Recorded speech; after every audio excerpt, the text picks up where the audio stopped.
افسوس راشي چې ته د ملالۍ صفت کې پستر ګړون شي او موټر دې جذبه په قوم کې د خالد بن ولید راولا د اسلامي نظام د پاره خپل قلم پورته کا د خپل قلم په زور شاعر ټول علم پورته کا چې د شراب د جام او د پیلې صفت کې چې د مشل اوباما د سویلې صفت کې مال افسوس راشي چې ته د ملالۍ صفت کې پستر ګړون شي او موټر دې په سینه وخوځه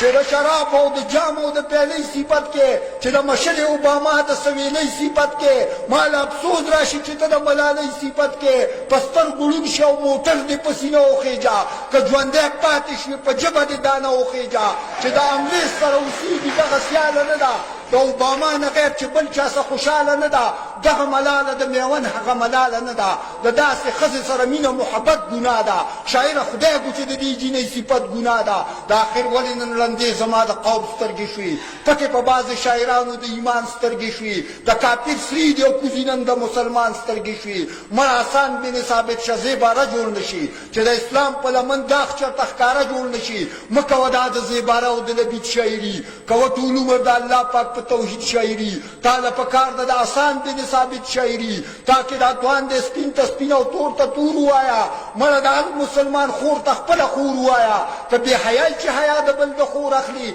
دا په کوڅه کې به کوکۍ چې ترې په زور اخلي که چا ستا خور له ګوتې ونډو بیا به اور اخلي دا ذات وینا د ښه شاعر په خزانو کې نشته چاته انګلینډ ته لاړ شه دا په پښتنو کې نشته ستا شاعري د اورېدو قابله پاتې نه شوه پله کې دا د اوسېدو قابله پاتې نه شوه په کور کې دا د غږېدو قابله پاتې نه شوه د غیرت سا د پښتنو نه په خطو وینمه زه چې دا نوې نوې ګانې د پښتو وینمه د نوي نسل تباهۍ له چې اوزار راغی ټیوي خو پرېږده انټرنېټ راغی ویسیار راغی څه چې کوي هغه کوه تاله اختیار راغی د اسلامي نظام دپاره ترانې جوړې کا دا تا ته څوک وایي چې فلمونو لګانې جوړې کا تا ته الله پاک تلامیز الرحمن وایي تاسو زما خبره نه ده دا قرآن وایي جانان هغه دی چې درود پې پاک سبحان وایي یا خو اقبال شه یا ملنګ عبدالرحمن جوړ شه بس که عاشق په محمد اخر زمان جوړ شه او چې کلب یادی نو مدینه منوره یاده کا د الله کور د حرم دنګه مناره یاده کا د احد غر د اصحابو مقبره یاده کا